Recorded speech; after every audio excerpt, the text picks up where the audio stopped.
Good evening everyone. Welcome to 5 at 5. ఐదు super exclusive వార్తలు. ఐదుగురు న్యూస్ ప్రెజెంటర్స్. ఐదుగురు రిపోర్టర్లు. ఐదు ప్రదేశాల నుంచి ఐదు ground reports. Very special and super exclusive 5 at 5 ని ఇప్పుడు చూద్దాం.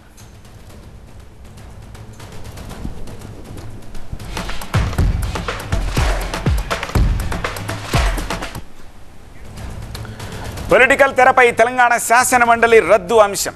మండలి రద్దుపై బీఆర్ఎస్ నేత వినోద్ కుమార్ హాట్ కమెంట్స్ చేశారు. అసలు వినోద్ వ్యాఖ్యల వెనుకున్న మతలబేంటి, అసలు ఇప్పుడు తెరపైకి ఈ రద్దు అంశం ఎందుకు వచ్చింది, ఆ డీటెయిల్స్ ని ముందుగా చూద్దాం. రేపే తెలుగు రాష్ట్రాల ముఖ్యమంత్రుల భేటీ. ఏ అంశాలపై చర్చించనున్నారు, ఎలాంటి నిర్ణయాలు తీసుకోబోతున్నారన్న దానిపై సర్వత్రా ఆసక్తి నెలకొంది. మనం ఫోకస్ చేద్దాం ఈ బులెటిన్ లో. ఇక రైతు భరోసాపై కేబినెట్ సబ్ కమిటీ భేటీ. రైతు భరోసా నుంచి వ్యవసాయం చేయని భూముల తొలగింపు సహా పలు కీలక నిర్ణయాలు తీసుకున్నారు. ఆ డీటెయిల్స్ కూడా చూద్దాం. వైజాగ్ లో మరో కిడ్నీ ర్యాకెట్. కిడ్నీ మార్పిడి పేరుతో ఓ వ్యక్తి నుండి 10 లక్షల వసూలు.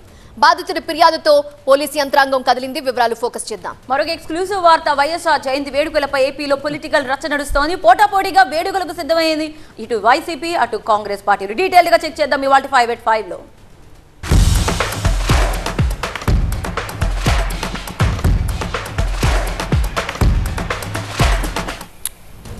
తెలంగాణ శాసన మండలి మనుగడ ప్రమాదంలో పడింది అంటున్నారు బీఆర్ఎస్ నేత మాజీ ఎంపీ వినోద్ కుమార్. తెలంగాణలో శాసన మండలి కొనసాగాలి అంటే అసెంబ్లీ స్థానాల సంఖ్య పెరగాలి అంటున్నారు. లోక్సభలో శాసనసభలో నామినేటెడ్ ఆంగ్లో ఇండియన్ సభ్యులను మోదీ ప్రభుత్వం తొలగించడంతో రాష్ట్ర అసెంబ్లీ సభ్యుల సంఖ్య 119కి తగ్గింది అన్నారు వినోద్. ప్రస్తుతం రాష్ట్రంలో మండలి రాజ్యాంగం ప్రకారం లేదని, ఎవరికైనా కేసు వేస్తే మండలి రద్దవుతుందని అన్నారు. తెలంగాణ శాసన మండలి ఉనికికి ప్రమాదం ఏర్పడిందన్నారు. ఈ అంశంపై తెలంగాణ ప్రభుత్వం ఫోకస్ పెట్టాలని వినోద్ సూచిస్తున్నారు. తెలంగాణ సర్కారు కేంద్ర ప్రభుత్వంతో చర్చించి అసెంబ్లీ సీట్ల సంఖ్య పెరిగేలా చేస్తుందా లేక మండలి రద్దవుతుందా అనేది చర్చనీయాంశంగా మారింది. మరోవైపు వినోద్ కమెంట్స్ వెనుకున్న కారణాలేమిటి, ఇప్పుడే ఈ రద్దు అంశం ఎందుకన్న దానిపైన కూడా తెగ చర్చ నడుస్తోంది. మరి ఇప్పుడు దాని ఉనికికే ప్రమాదం వచ్చింది కదా. ఎందుకు వచ్చింది ఇది? ఒక సభ్యుడు ఎగిరిపోయాడు, 120లకి వెళ్ళి 119 అయిపోయాడు. ఎన్నిక కాబట్టేటువంటి ఎమ్మెల్యేలు 119, ఒకరు నామినేటెడ్ సభ్యుడు ఉన్నాడు కాబట్టి 120 సభ కాబట్టి 40 కాబట్టి మనం లెజిస్లేటివ్ కౌన్సిల్ తెలంగాణకు వచ్చింది. విభజన చట్టంలో ఉన్నది, అది విభజన చట్టంలో. కానీ ఇప్పుడు 119 అయిపోయారు, 1/3, 40 కంటే తక్కువ ఉన్నాం కాబట్టి నీ సభ లేదనొచ్చు. రేపొద్దున ఎవరైనా కౌన్సిల్ ఎగిరిపోతుంది. ఎగిరిపోకుండా ఉండాలంటే అట్లీస్ట్ ఇప్పుడైనా చొరవ తీసుకొని ఆ ఇంక్రీజ్ ఆఫ్ సీట్స్ మీద ఒక డిసిషన్ తీసుకొని ఒక అమెండ్మెంట్ తీసుకొచ్చి దాన్ని కాపాడుకోవాలి. మరింత సమాచారం మా ప్రతినిధి రాకేష్ అందిస్తారు. రాకేష్, నిన్న అర్ధరాత్రి 6 బీఆర్ఎస్ ఎమ్మెల్సీలు కాంగ్రెస్ కండువా కప్పుకున్న నేపథ్యంలో ఇప్పుడు వినోద్ కుమార్ చేస్తున్న ఈ వ్యాఖ్యల్ని ఎలా చూడాల్సిన అవసరం కనిపిస్తోంది? సో దానికి దీనికి కొంత లింక్ ఉన్నప్పటికీ ఆయన చెప్తున్నటువంటి రీజన్ ఎట్లాగైతే అసెంబ్లీ కౌన్సిల్ రద్దయిపోతుందని చెప్తున్నారో అదొక ప్రత్యేకమైనటువంటి కారణంగా చూడొచ్చు. దేశంలో ఉన్నటువంటి 31 రాష్ట్రాల్లో తెలంగాణది ఒక ప్రత్యేక కారణంతో రద్దయ్యే అవకాశం ఉన్నట్లుగా అందరికీ అర్థమయ్యేలాగా చెప్పాలంటే కేవలం 120 సభ్యులు అప్పుడు మనకు బార్డర్లో ఉన్నారు కాబట్టి మనకు శాసన మండలి ఏర్పాటు చేసుకునేటువంటి అవకాశం దక్కింది. తెలంగాణకు 119 మంది సభ్యులు ఉన్నారు, ఒక నామినేటెడ్ సభ్యులు ఉన్నారు, 120 మంది ఉన్నారు.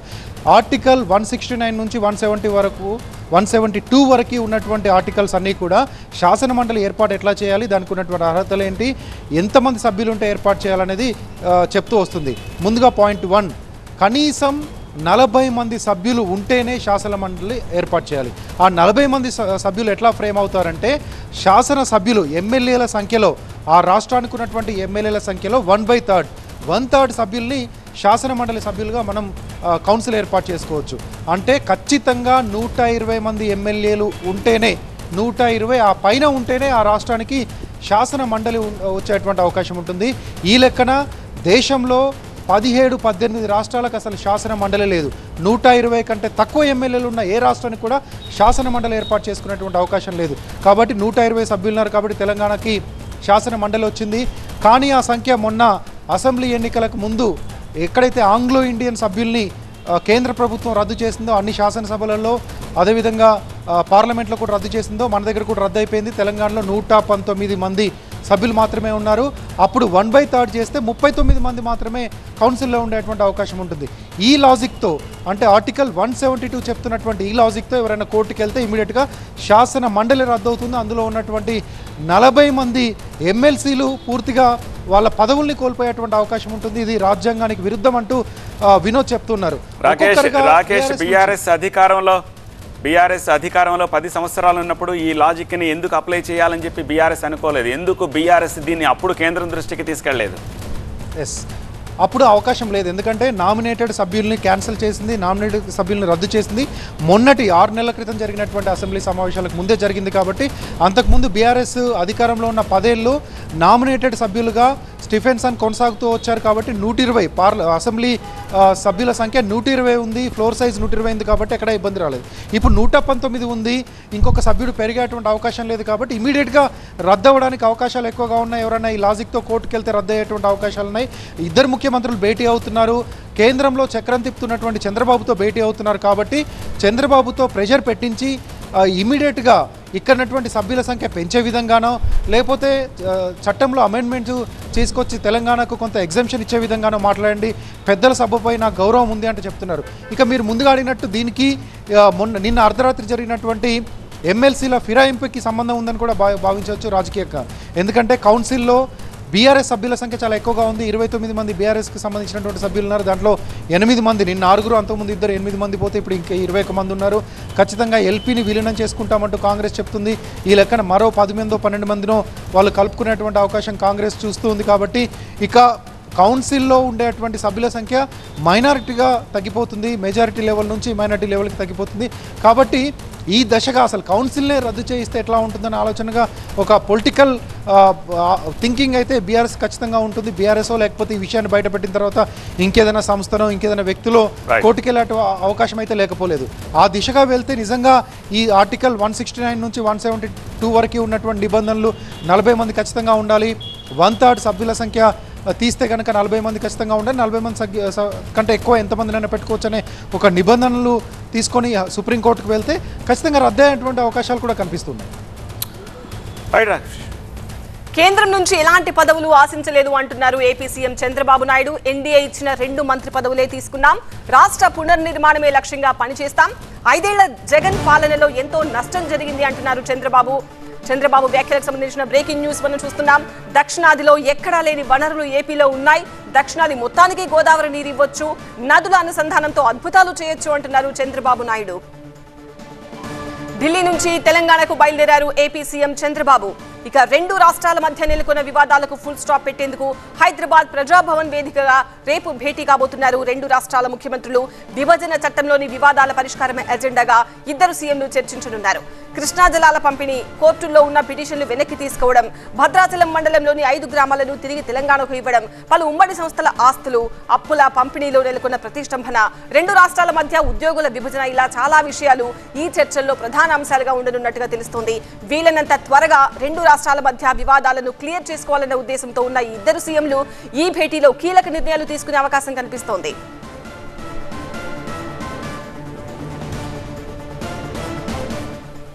మరింత సమాచారం టీవీ9 ప్రతినిధి ప్రభాకర్ అందిస్తారు. ప్రభాకర్, 2 తెలుగు రాష్ట్రాల్లో కొత్త ప్రభుత్వాలు కొలువుదీరిన తర్వాత ఇద్దరు సీఎంలు భేటీ కావడం ఇదే తొలిసారి. కాబట్టి ఈ భేటీ ఖచ్చితంగా ప్రత్యేకం.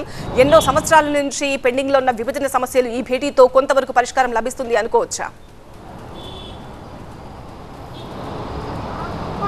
రైట్, ఎగ్జాక్ట్లీ ఇది ఏపీ సీఎం చంద్రబాబు నాయుడు నుంచి వచ్చిన ఇనిషియేషన్ కాబట్టి తెలంగాణ సీఎం కూడా పాజిటివ్గా రియాక్ట్ అయ్యారు. ప్రస్తుతం మనమున్న ప్రజాభవన్లోనే, మహాత్మా జ్యోతిబా పులే ప్రజాభవన్లోనే ఈ భేటీ రేపు జరగనుంది. సో ఈ భేటీకి సంబంధించి ఇప్పటికే ఎజెండాను కూడా ప్రభుత్వం ఖరారు చేసుకుంది. ఇక్కడ ఏర్పాట్లు కూడా జరుగుతున్నాయి. ఇరు రాష్ట్రాలకు సంబంధించి ఏవైతే పెండింగ్ ఇష్యూస్ ఉన్నాయో, చాలా కాలంగా పెండింగ్లో ఉన్న అంశాలపైన ప్రత్యేకంగా ఇద్దరు ముఖ్యమంత్రులు కూడా దృష్టి పెట్టారు. దాంట్లో విభజన చట్టానికి సంబంధించిన అంశాలపై ఇప్పటికే దాదాపు 30 సార్లు అధికారులు భేటీ అయ్యారు. కానీ ఎక్కడ కూడా ముఖ్యమంత్రి స్థాయిలో సమావేశాలు జరగలేదు. వైఎస్ జగన్మోహన్ రెడ్డి అట్లాగే కేసీఆర్ ఉన్నప్పుడు కొన్ని సమావేశాలు జరిగినా అవి పూర్తి స్థాయిలో ఎక్కడా కూడా రిజల్ట్ రాలేదనేది అయితే చెప్తున్నారు. ఇక ప్రధానంగా షెడ్యూల్ 9 and 10కు సంబంధించి, షెడ్యూల్ 9 and 10లో ఉన్న విభజన సంస్థల ఆస్తులకు సంబంధించి కూడా రేపు ప్రధానంగా డిస్కషన్ జరగబోతుంది. దీనిలో షెడ్యూల్ 9లో మొత్తం 91 ఆస్తులు ఉంటే దాంట్లో ఇప్పటి వరకు వివాదాల్లో ఉన్నవి 23 ఆస్తుల పంపిణీలకు సంబంధించి వివాదాలు ఉన్నాయి.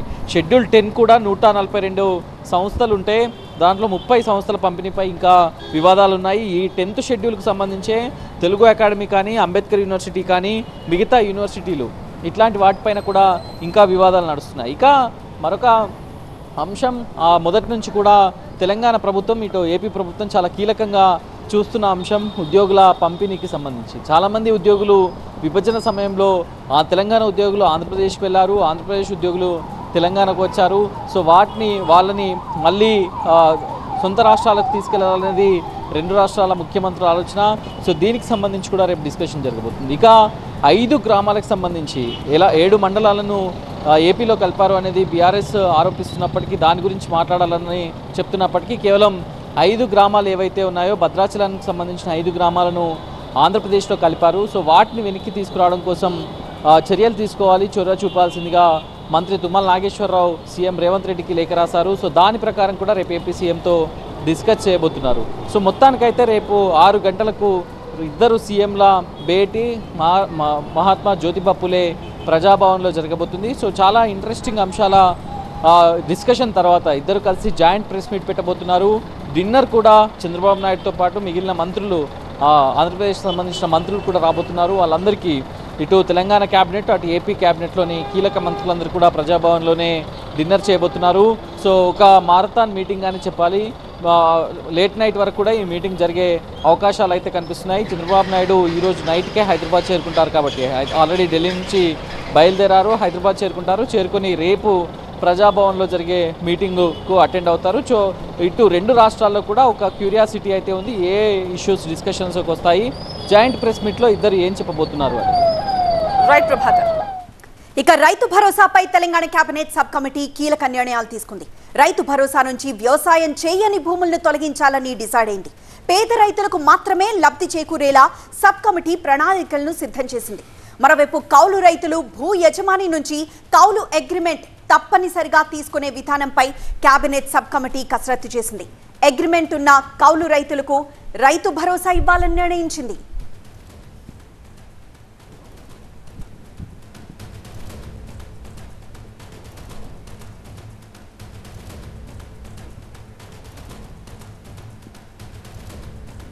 మరింత సమాచారం మా ప్రతినిధి శ్రవణ్ అందిస్తారు. శ్రవణ్, కౌలు రైతుల అగ్రిమెంట్ లో ఎలాంటి క్లాజెస్ కంపల్సరీ, మరోవైపు వ్యవసాయం చేయని భూములను ఎలా గుర్తించబోతున్నారు?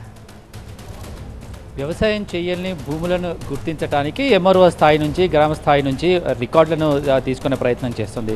గత ప్రభుత్వ హయాంలో భూమి ఉన్న ప్రతి ఒక్కరికి కూడా అది వ్యవసాయం చేసినా చేయకపోయినా, పోడు భూములున్నా, లేదంటే కొండలు గుట్టలు ఉన్నా, లేదంటే ఫామ్ ల్యాండ్స్ లాగా వెంచర్లు వేసి ఉన్నా కూడా అక్కడ పట్టా పొందినంటే 100 గజాలు, 200 గజాలు, 300 గజాలు పొందిన ఫామ్ ల్యాండ్స్ లాగా ఇన్వెస్ట్మెంట్ రూపంలో కొని అక్కడ వ్యవసాయం ఉండదు, కేవలం రియల్ ఎస్టేట్ వెంచర్ ఉంటుంది, కానీ అవి ఫామ్ ల్యాండ్స్ రూపంలో ఉంటాయి. అటువంటి ఫామ్ ల్యాండ్స్ 200 గజాలు, 300 గజాలు పొందిన వారికి కూడా రైతు భరోసా కింద డబ్బు వచ్చిన సిచ్యువేషన్స్ ఉన్నాయి. కానీ ఈసారి ఈ ప్రభుత్వము ఖచ్చితంగా పేదవారికి, పేద రైతులకు, చిన్న సన్నకారు రైతులకు రైతు భరోసా అనేది చేయూత పథకం లాంటిది. చేయూత పథకం అనంటే ఎవరైతే ఆర్థికంగా వ్యవసాయంలో ఇబ్బంది పడుతున్నారో వాళ్ళకు ఒక చేయూత ఇవ్వాలి, ఒక ఊతం లాంటిగా ఇచ్చే ఈ పథకం కాబట్టి ఖచ్చితంగా అర్హులను మాత్రమే గుర్తించి అర్హులకు మాత్రమే రైతు భరోసా కల్పించాలని ప్రభుత్వం కేబినెట్ సబ్ కమిటీలో ప్రధానంగా చర్చించింది. ఇందులో భాగంగా ఎటువంటి అంశాలను, క్లాజ్లను చేర్చాలి, దానికి సంబంధించిన ఎటువంటి కసరత్తు జరగాలి, ప్రధానంగా రైతుల నుంచి, రైతు సంఘాల నుంచి, మేధావుల నుంచి, ఇలా ప్రతి ఒక్కరి నుంచి వచ్చిన అభిప్రాయాలను సేకరించి మెజారిటీ అభిప్రాయాలనే గైడ్లైన్స్లో పెట్టాలని ప్రభుత్వం నిర్ణయించింది. అట్ ద సేమ్ టైం పూర్తిగా అర్హులను మాత్రమే గుర్తించాలి. ఇక కౌలు రైతులకు సంబంధించిన డేటా ప్రభుత్వం వద్ద లేదు. ధరణిలో కౌలు రైతులకు సంబంధించిన ఎటువంటి డేటా లేదు, ఎటువంటి కాలం లేదు. దీన్ని కౌలు రైతులకు ఎలా గుర్తించాలి, ఎందుకంటే కౌలు రైతులకు కూడా రైతు భరోసా కల్పించాలనేది కాంగ్రెస్ మేనిఫెస్టోలో ఉన్న ప్రధానమైన అంశం కాబట్టి ఇక్కడ కౌలు రైతులకు సంబంధించి ఒక రైతుకు భూ యజమానికి కౌలు రైతుకు మధ్య ఒక అగ్రిమెంట్ ఉంటే ఎలా ఉంటుంది అనేది కూడా ప్రభుత్వం ఆలోచిస్తుంది. కేబినెట్ సబ్ కమిటీలో చర్చకు వచ్చింది. ఈ కౌలు రైతు తీసుకునే అగ్రిమెంట్లో భూమికి సంబంధించిన సర్వే నెంబర్ ఉంటుంది. ఆ సర్వే నెంబరు ఆధారంగా రైతు భరోసా నిజంగా ఎవరైతే కౌలు రైతు సాగు చేస్తే కౌలు రైతు అకౌంట్లోకి ఆ సర్వే ఆధారంగా వెళుతుంది. ఈ మొత్తం రికార్డ్ని కూడా స్థానికంగా ఉండే ఎంఆర్ఓ ఆఫీస్లో కౌలు రైతు అగ్రిమెంట్ డాక్యుమెంట్ ఏదైతే ఉంటుందో ఖచ్చితంగా అతను సమర్పిస్తే, కౌలు రైతు దాన్ని సమర్పిస్తే ఆ డేటాబేస్ ఆధారంగా కూడా కౌలు రైతులకి రైతు భరోసాని అందించేందుకు ఒక మార్గం ఉంటుంది. రెండో మార్గంగా కూడా ఇప్పటివరకైతే రైతు భరోసాను డైరెక్ట్గా రైతుల అకౌంట్లోకి వేస్తున్నారు. అతను ఇక్కడ 100 ఎకరాల నుండి 50 ఎకరాల నుండి ఎన్ఆర్ఐగా స్థిరపడ్డా కూడా అతని అకౌంట్లోకి డబ్బులు పడుతున్నాయి. ఇప్పుడు ఆ విధానానికి చెక్ పెట్టాలని ప్రభుత్వం భావిస్తోంది. అందుకు అనుగుణంగానే ఈ రైతు భరోసాని డైరెక్ట్గా రైతుల అకౌంట్లో వేయకుండా ఎప్పుడైతే రైతు పండించిన పంటను, అది కౌలు రైతు అయి ఉండొచ్చు, భూ యజమాని అయితే ఎవరైతే పంటను పండిస్తారో అతను మాత్రమే సరుకుని మార్కెట్కు తీసుకొచ్చి తరలించి అమ్మే ప్రయత్నం చేస్తారు. ఈ స్టేజ్లో పంట వేసిన తర్వాత స్టేజ్లో కాక పంట పండిన తర్వాత ఆ పంట మార్కెట్కి వచ్చి మార్కెట్ నుంచి ప్రభుత్వం కొనుగోలు చేసి, లేకుంటే వేరే ఇతరత్ర కొనుగోలు ప్రక్రియలో ఈ రైతు భరోసాకు సంబంధించిన నిధులను అందులో సబ్సిడీగా ఇవ్వటమో లేకుంటే ఎక్కువగా ధరను చెల్లించడమో ఇలాంటి అంశాలు చేస్తే ఎలా ఉంటుంది? ఎందుకంటే ఒకవేళ రైతు భరోసాకు సంబంధించిన డబ్బు రైతుల అకౌంట్లోకి వెళితే అది ఖచ్చితంగా వ్యవసాయ అవసరాలకే వినియోగిస్తున్నారా లేదా అనే విషయం మీద కూడా కొంత సందేహాలున్న రైతుల నుంచి కూడా ఇటువంటి అభిప్రాయాలు వెలువడ్డాయి. చాలా సందర్భాల్లో రైతు భరోసా, రైతు బంధు, గత ప్రభుత్వంలో ఉన్న రైతు బంధు, ఇప్పుడు రైతు భరోసా, ఈ డబ్బులు రైతుల అకౌంట్లోకి వచ్చినప్పుడు చాలా సందర్భాల్లో వ్యవసాయానికి కాకుండా ఇతరత్ర అవసరాలకు వాడిన సందర్భాన్ని కూడా రైతుల నుంచి వచ్చిన అభిప్రాయాల్లో ప్రధానంగా చర్చకు వచ్చింది. కాబట్టి ఈ డబ్బు నగదు రూపంలో కాకుండా సబ్సిడీ రూపంలో కానీ, లేదంటే ఇతరత్ర బెనిఫిట్స్ రూపంలో కానీ, లేదంటే ఏదైనా ధరను ఎక్కువగా చెల్లించి ఈ విధంగా చేస్తే ఎలా ఉంటుంది అనేది కూడా కేబినెట్ సబ్ కమిటీ ఓవరాల్గా చర్చ జరిగింది. దీని మీద ఎటువంటి పూర్తి నిర్ణయాలు, చర్చ అయితే జరిగింది, ఎటువంటి పూర్తి నిర్ణయాలు తీసుకోలేదు. మరింత కసరత్తు చేయాల్సిన అవసరం ఉందని కేబినెట్ సబ్ కమిటీ తర్వాత వచ్చిన సమాచారం. ఫోర్త్ ఎక్స్క్లూజివ్ వార్త. విశాఖలో ప్రైవేట్ హాస్పిటల్ కిడ్నీ మార్పిడి పేరుతో మోసాలకు తెగబడింది. కిడ్నీ మార్పిడి చేస్తామని ఓ వ్యక్తి నుండి అడ్వాన్స్ కింద 10 లక్షల రూపాయలు వసూలు చేసి డబ్బులు తిరిగి చెల్లించేందుకు సిబ్బంది నిరాకరించారు. దీంతో బాధితుడు పోలీసులను ఆశ్రయించాడు. ఓ మహిళా డాక్టర్తో పాటు మరో వ్యక్తిపై పోలీసులకు ఫిర్యాదు చేశాడు. దీంతో ఇద్దరిపైన చీటింగ్ కేసు నమోదు చేశారు పోలీసులు. కిడ్నీ మార్పిడికి మొత్తం 27 లక్షలకు ఒప్పందం కుదుర్చుకున్నారని, 10 లక్షలు అడ్వాన్స్గా ఇచ్చి మోసపోయారంటూ బాధితుడు వాపోయాడు. మరోవైపు కిడ్నీ ర్యాకెట్ కేసులో సిపి దూకుడు పెంచారు. డీసీపీ ఆధ్వర్యంలో 8 మంది సిబ్బందితో విచారణకు స్పెషల్ టీం ఏర్పాటు చేశారు. నిందితులను అరెస్ట్ చేసేందుకు రంగం సిద్ధం చేశారు. గతంలో జరిగిన కిడ్నీ ఆపరేషన్ మార్పిడి వివరాలని స్పెషల్ టీం సేకరిస్తోంది. పూర్తి వివరాలు అందించడానికి మా ప్రతినిధి కాజా లైవ్ లో సిద్ధంగా ఉన్నారు. కాజా, ఆ బాధితుడికి ఆపరేషన్ జరిగిందా లేదా, అలాగే పోలీసులు ఇన్సిడెంట్ కి సంబంధించి విచారణ ఎలా కొనసాగుతోందని చెప్తున్నారు? ఖచ్చితంగా ఈ అంశంపై కిడ్నీ ట్రాన్స్ప్లాంటేషన్ పేరుతో చీటింగ్ కేసు ఏదైతే నమోదైందో ద్వారకా పోలీస్ స్టేషన్లో, దానిపై ఇప్పటికే శంకరప్రత బాగ్జీ సిపి ప్రత్యేకంగా దర్యాప్తు బృందాన్ని ఏర్పాటు చేశారు. డీసీపీ 1 లక్ష్మీనారాయణ నేతృత్వంలోని ద్వారకా ఏసీపీ రాంబాబు, అలాగే ద్వారకా సీఏ గణేష్తో పాటు మొత్తం టోటల్గా 8 మందిని పూర్తి స్థాయిలో దీన్ని ఇన్వెస్టిగేషన్కు బాధ్యతలు అప్పగించారు. ఆ టీం ప్రత్యేకంగా ఆధారాలు సేకరించే పనిలో ఉంది. ప్రధానంగా ఈ కేసులో బాధితుడు అంటే కంప్లైంట్ ఎవరైతే ఉన్నారో అతను మూల వెంకట సత్యనారాయణ గోపి అనే వ్యక్తి. తన భార్య గత కొంతకాలంగా కిడ్నీ సమస్యతో బాధపడుతోంది. ఆమెకు ఈ మార్చి నాటికి గత 3 వారాలుగా ఆమెకు డయాలసిస్ కూడా జరుగుతుంది. అయితే ఆమె ఆరోగ్యం క్రమంగా క్షీణిస్తున్న నేపథ్యంలోని ఆ బాధితుడు బాధితురాలు భర్త ఎవరైతే ఉన్నారో అతను గోపి ఒకసారిగా సీతంధరలోని ప్రైవేట్ కార్పొరేట్ ఆసుపత్రిలోని పనిచేస్తున్న ఒక నెఫ్రాలజిస్ట్ మహిళా డాక్టర్ను సంప్రదించండి. వెంటనే ఆమె తన సహాయకుడుగా అలాగే కిడ్నీ ట్రాన్స్ప్లాంటర్గా ఉన్న అనిల్కు సంప్రదించాలని సూచించడంతో రమేష్ ఒకసారిగా ఆ గోపి వెళ్ళి అక్కడికి అనిల్కు సంప్రదించాడు. దీంతో కిడ్నీ ఇచ్చేందుకు దాతలు సిద్ధంగా ఉన్నారు. అంతా ప్రొసీజర్ ప్రకారమే జరుగుతుంది. అందుకు కిడ్నీ ట్రాన్స్ప్లాంటేషన్ జరగాలంటే 27 లక్షల రూపాయలు చెల్లించాలి. అందుకు అడ్వాన్స్గా 10 లక్షల రూపాయలు చెల్లించాలని గోపికి ఈ కిడ్నీ ట్రాన్స్ప్లాంటేషన్ కోఆర్డినేటర్గా ఉన్న ఈ అనిల్ సూచించడంతో మార్చ్ ఫస్ట్ వీక్ అంటే మార్చి 1వ తేదీన 5 లక్షల రూపాయలను తీసుకెళ్లి అనిల్కు ఈ బాధితుడు గోపి అప్పగించాడు. ఆ తర్వాత కూడా వారి నుంచి సరిగ్గా స్పందన రాలేదు. తరచూ ఈమె ఆరోగ్యం క్షీణిస్తున్న నేపథ్యంలోని వెళ్ళేసరికి మరో 5 లక్షల రూపాయలు చెల్లించాలని చెప్పడంతో ఏప్రిల్ మొదటి వారంలో అతన్ని ఫ్రెండ్ ద్వారా గోపి తీసుకొని ఆ అకౌంట్ నుంచి డైరెక్ట్గా అనిల్ అకౌంట్కి మరో 5 లక్షల రూపాయలు పంపించాడు. అంటే 10 లక్షల రూపాయలు అప్పటి వరకు అడ్వాన్స్గా చెల్లించాడు. ఆ తర్వాత కూడా వాళ్ళ నుంచి ఆసుపత్రి వర్గాల నుంచి కానీ ఎవరైతే తీసుకున్నారో అనిల్, అలాగే ఈ కంప్లైంట్లో తనకు సూచించిన డాక్టర్ వాణి ఎవరైతే ఉన్నారో ఆవిడ కూడా స్పందించకపోవడంతో ఒకసారిగా తను ఆరోగ్యం క్షీణిస్తున్న నేపథ్యంలోని మరో చోట ప్రొసీజర్ ప్రకారం, గవర్నమెంట్ ప్రొసీజర్ ప్రకారం ఆమె కిడ్నీ ట్రాన్స్ప్లాంటేషన్ చేయించారు. అయితే ఈ విషయానికి వస్తే 10 లక్షల రూపాయలు తనకు చెల్లించాలి అని కోరేసరికి వాళ్ళు నిరాకరించడంతో పాటు బెదిరింపులకు దిగడంతో ఒకసారిగా తమకు 10,000 లక్షల రూపాయలు ఏదైతే అడ్వాన్స్గా చెల్లించానో తనకు ఇప్పించాలని పోలీసులను ఆశ్రయించాడు బాధితుడు గోపి. వెంటనే చీటింగ్ కేసు నమోదు చేసిన ద్వారకా పోలీసులు 420 రెడ్ విత్ 30 ఐపీసీ కింద కేసు నమోదు చేశారు. అయితే ఈ విషయం సిపి దృష్టికి కూడా వెళ్ళింది. దీంతో ఒకసారిగా తాజాగా కొత్త సిపిగా విశాఖ సిటీకి బాధ్యతలు స్వీకరించిన అడిషనల్ డీజీ ర్యాంక్లో ఉన్న శంకరప్రతాప్ బ్రాంచ్ ప్రత్యేకంగా దీనిపై దృష్టి సారించారు. 8 మంది సభ్యులతో కూడిన సిట్ను ఏర్పాటు చేశారు. ఆ సిట్ ఇప్పుడు ఆధారాలు సేకరించే పనిలో ఉండే. అంటే గతంలో కూడా 4 ఏళ్ల క్రితం 2019లో శ్రద్ధ హాస్పిటల్లో కిడ్నీ రాకెట్ కేసు నడిచింది. అది రాష్ట్ర వ్యాప్తంగా సంచలనమైంది. దాంతోపాటు గత ఏడాది మరో kidney racket case Pendurthi Tirumala hospital కేంద్రంగా జరిగింది. ఆ కేసులో కూడా 2 హాస్పిటల్ కూడా గతంలో సీజ్ చేశారు. అయితే విశాఖలో మరో కేసు కిడ్నీ రాకెట్ కేసు వెలుగులోకి రావడంతో ఒక్కసారిగా అందరూ కూడా అలర్ట్ అయ్యారు. ప్రత్యేకంగా సిపి దీంట్లో ప్రత్యేకంగా దృష్టి సారించడంతో ఇది కేసు వెనకట్ల ఎవరెవరు ఉన్నారో, ఎంతంత ఎవరెవరి హ్యాండ్ ఉన్న దానిపై పూర్తి స్థాయిలో అధికారులు కూపీ లాగుతున్నారు. ఓకే, రైట్ కాజా.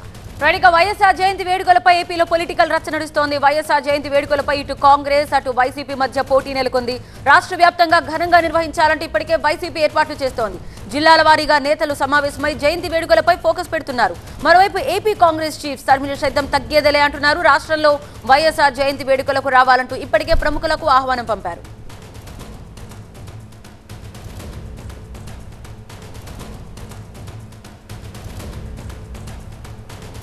మా ప్రతినిధి వసంత్ మరింత సమాచారం అందించడానికి లైవ్ లో సిద్ధంగా ఉన్నారు. ఓటీ వసంత్.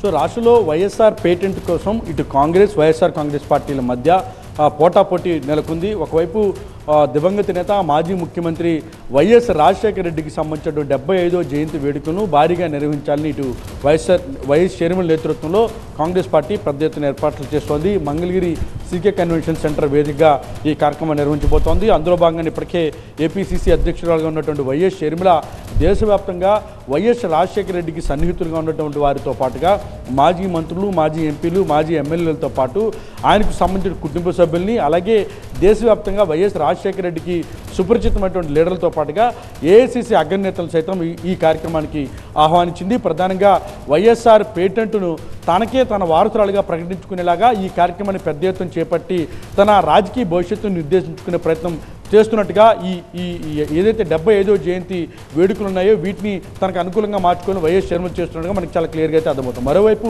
ఇటు వైఎస్ఆర్ కాంగ్రెస్ పార్టీ సైతం వైఎస్ రాజశేఖర రెడ్డికి సంబంధించిన 75వ జయంతి వేడుకలను రాష్ట్ర వ్యాప్తంగా పెద్ద ఎత్తున ప్లాన్ చేయాలంటూ కూడా పార్టీ నేతలకు నిన్న మాజీ మంత్రిగా ఉన్నట్టు పేర్ని నాని పిలుపునిచ్చారు. ఇది పార్టీ పూర్తిగా భుజాన్ని వేసుకొని అవసరమైతే సేవా కార్యక్రమాలు, సామాజిక కార్యక్రమాలు పెద్ద ఎత్తున పాల్గొనాలంటూ కూడా పార్టీ నేతలకు పిలుపునిచ్చారు. సో మొత్తంగా ఈ వ్యవహారానికి సంబంధించి చూసినటువంటి సందర్భంలో మాజీ ముఖ్యమంత్రిగా ఉన్నారు. వైఎస్ కుటుంబానికి ఎనలేనటువంటి కీర్తి ప్రతిష్టలు ముఖ్యంగా రాష్ట్ర వ్యాప్తంగా రాష్ట్ర రాజకీయాల్లో ఉన్నటువంటి ఈ నేపథ్యంలో ఇద్దరు విడివిడిగా అంటే చెల్లి ఒకవైపు, అన్న ఒకవైపు ఈ కార్యక్రమాలను వేరువేరుగా ఘనంగా నిర్వహించాలని ప్లాన్ చేయడం ప్రస్తుతం రాష్ట్ర వ్యాప్తంగా హాట్ టాపిక్గా మారింది. ముఖ్యంగా వైఎస్ఆర్ అనేటువంటి బ్రాండ్ నేమ్ పేటెంట్ తనకంటే తనకు అనేలాగా ఈ కార్యక్రమాన్ని నిర్వహించడానికి అయితే ఏర్పాట్లు చేస్తూ ఉన్నారు. అయితే అసలు ఈ యొక్క ఏదైతే ఈ వైఎస్ఆర్ జయంతి వేడుకలు నిర్వహించడం ద్వారా ఎవరికి వారు పైచేయి సాధించాలనే ఒక ప్రయత్నం చేస్తుండగా మనకి చాలా క్లియర్గా అర్థమవుతోంది. మరోవైపు వైఎస్ విజయమ్మ సైతం కాంగ్రెస్ పార్టీ అధ్యక్షురాలుగా ఇటు వైఎస్ షర్మిల నిర్వహిస్తున్నటువంటి 75వ జయంతి వేడుకలకి హాజరవుతారని ఆ పార్టీ శ్రేణులు చెప్తూ ఉండగా, మరోవైపు వైఎస్ఆర్ కాంగ్రెస్ పార్టీ నేరుగా ఈ కార్యక్రమాలను ఇన్వాల్వ్మెంట్ తీసుకొని పార్టీ శ్రేణులకు పిలుపునిచ్చినటువంటి నేపథ్యంలో ఇటు వైఎస్ విజయమ్మ పాల్గొంటారా లేదా అనేది ప్రస్తుతం ఆసక్తికరంగా మారింది. సో ఏది ఏమైనప్పటికీ కూడా 75వ వైఎస్ఆర్ జయంతి వేడుకల వేదికగా రాష్ట్ర రాష్ట్ర వ్యాప్తంగా కూడా రెండు పార్టీల మధ్య వాడివేడి చర్చ అయితే నడుస్తూ ఉంది. Right, thank you Vasanth details అందించినందుకు. ఇది వాళ్ళు 5 at 5 బ్రేక్ తర్వాత స్టోరీ గేట్ చూస్తూనే ఉండండి TV9.